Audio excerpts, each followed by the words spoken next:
The sound of Harley-Davidson engines roared violently, unlike anything ever heard in the quiet town of Blackwood.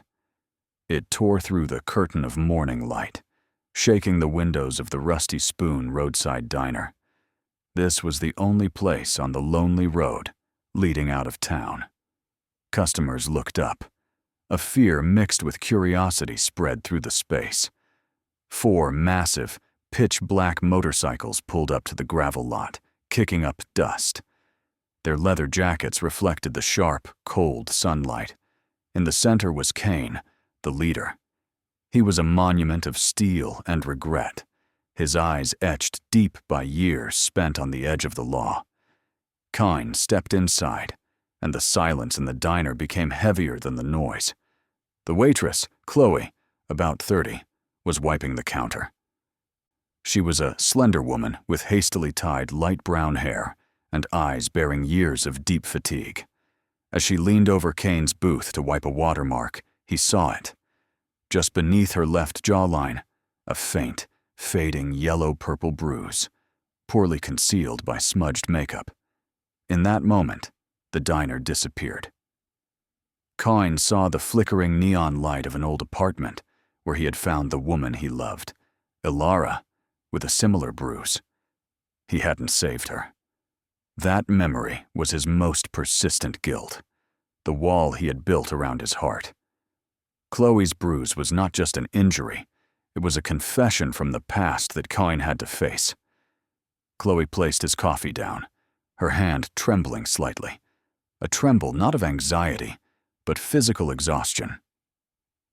Kine said nothing, but inside him, cold fury mixed with a burning craving for atonement. He stared into the cup, but in reality, he was looking at himself 10 years ago.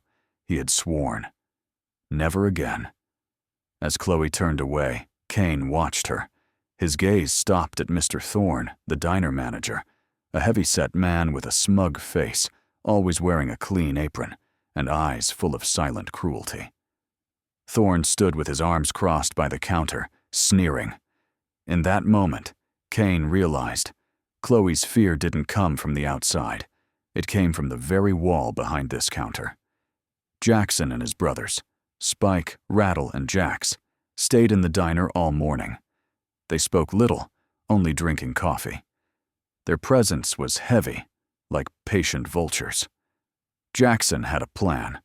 He needed evidence, not for the police, but for his own kind of justice. He watched Mr. Thorne. Thorne tried to work normally, but was visibly pressured by the biker's unblinking stares. Around 10 a.m., Thorne stormed into the kitchen, and Jackson heard muffled shouting and the crashing of objects. Chloe emerged, her face pale, her hands clenched tight. That was the signal. Jackson stood up and walked to the checkout counter. He ordered more coffee but didn't look at Thorne. 10 years ago, Jackson said softly, his voice low like a distant motorcycle rumble. I lost a woman named Ilara. She had a bruise just like that. I didn't know until it was too late. Thorne only sneered. I don't know what you're talking about. We don't tolerate problematic customers here. I wasn't talking to you, Jackson replied, his eyes still on the paralyzed waitress. I was confessing to myself. I failed once. I won't fail a second time. Jackson pulled out a thick envelope, not of cash, but a forged contract stamped by a reputable city real estate firm. I'm buying this land, Jackson announced loudly, ensuring Thorne heard. I'm tearing this diner down by the end of the month to build a garage. Thorne's face went white. This was his family business. He lunged out from behind the counter. You can't do that. This is a legacy. Thorne angrily swept a stack of bills off the counter onto the floor. Jackson didn't move. A legacy? Jackson scoffed. You call harassing an employee a legacy? Show me proof. Show me the only proof that she's been treated well. Or will you hand me the keys? Thorne glared, his fists clenched. Who the hell do you think you are? A tattooed thug walking in here giving orders? I'm calling the police. You have no right to own anything. Call them, Jackson said, his voice colder than a January morning. He placed his hand on the contract, slowly sliding it back into his leather jacket pocket. But before your phone rings, Mr. Thorne, look at who is standing behind me. Jackson's brothers, Spike, Rattle, and Jax, slowly advanced. Their heavy boots echoed thump, thump, thump on the tiled floor, creating a deadly rhythm. The three black figures blocked all the light from the window, forming an iron wall behind Jackson. Vance, the most brazen bully in Blackwood, stepped up to face Jackson, ready to strike. He raised his fist. Customers collectively gasped, but Jackson only sneered. "Excuse me," Jackson said, his voice full of authority, "but I've spent all morning observing one thing. The bruise on Chloe's face. And one more thing." Rattle, the closest biker, subtly shifted his right foot back half a step, adopting a sophisticated, ready-to-fight stance, a subtle warning to Vance that if he struck, he wouldn't leave this diner alive. Vance's fist froze mid-air, trembling. He looked at Rattle and then back at Kane. Jackson extended his arm, not to attack, but gently to touch Chloe's shoulder, a gesture almost romantic, completely protective. She flinched, but did not back away. Then, Jackson pulled out his phone, not to make a call, but to open a photo. He turned the screen toward Vance. The photo was a digital map with multiple red markers and symbols of vending machines. "Vance," Jackson said in a low tone, "we are the Riders of the Void. This club doesn't just drink beer. We run supply networks. I know exactly how your Thorne vending company operates. I know you're laundering money through unregistered machines in 3 different towns. And I know you embezzled employee health insurance funds, including Chloe's." Mr. Thorne's face turned paper white. His arrogance completely collapsed. Vance's threat of violence was utterly meaningless against the financial and legal control Jackson had just exposed. "Right now," Jackson commanded, his voice sharp as a blade, "Mr. Thorne will pay Chloe 6 months' salary in full, including insurance, and sign his letter of resignation. You will sell all of Thorne Vending to your biggest competitor for a pittance. Otherwise, I'll call someone who doesn't work for the police, but who can make you disappear from every computer system within an hour." Silence reigned.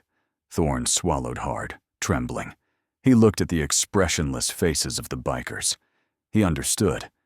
This wasn't random violence. This was a cold, calculated end. Within 10 minutes, Thorne signed the documents and slunk away, his clean apron now looking pathetic. The customers in the diner were stunned, but then they applauded. The applause resonated like a collective apology. Jackson and Chloe sat down at the corner booth. He handed her the envelope containing 6 months' salary and a key. "The key to the Rusty Spoon," he said. "I didn't buy the land. I bought the diner. It's yours." Chloe looked at him, tears streaming down her face, not from sorrow, but from liberation. She sobbed, and for the first time, Jackson didn't feel guilt. He only felt peace. He had saved her. "Why?" Chloe whispered. Jackson looked straight into her eyes, not avoiding her gaze. "Because I owe it. I made a promise to a woman 10 years ago that I would act. You are my second chance." She understood. This was more than compassion. It was the romantic confession of a broken heart seeking redemption. A week later, the Rusty Spoon closed for renovations. 3 months later, it reopened under a new name, the Ilara Diner. Chloe was the owner, and she had rehired all of Thorne's old employees whom he had mistreated. Jackson and the Riders of the Void didn't leave. They established a base in Blackwood, began organizing charity rides for battered women, and providing jobs for the dispossessed. They became the town's silent protectors. Kyne still came to the Ilara Diner every morning, not as the leader, but as a regular customer. He sat in the corner booth, and Chloe would personally bring him his coffee. Her smile was now radiant and genuine, with no bruises on her face. One evening, after the diner closed, Chloe placed her hand on Kane's tattooed arm. "You saved me, Kane." He squeezed her hand gently. "You saved me, Chloe. You are the proof that forgiveness can arrive, even when it's wearing a leather jacket and two wheels."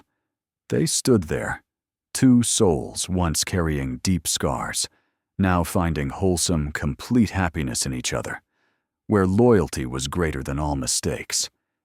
If the story of redemption, loyalty, and unexpected love has moved your heart, don't let the emotion fade. True strength lies not in the fist, but in the courageous action that breaks the silence.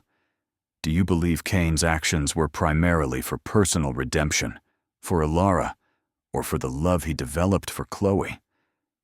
Do you think a person rejected by society, an outlaw, can become the most ethical protector? Like, share and subscribe to Heartlight Stories. Share this story to spread the message. Compassion sometimes comes roaring on two wheels.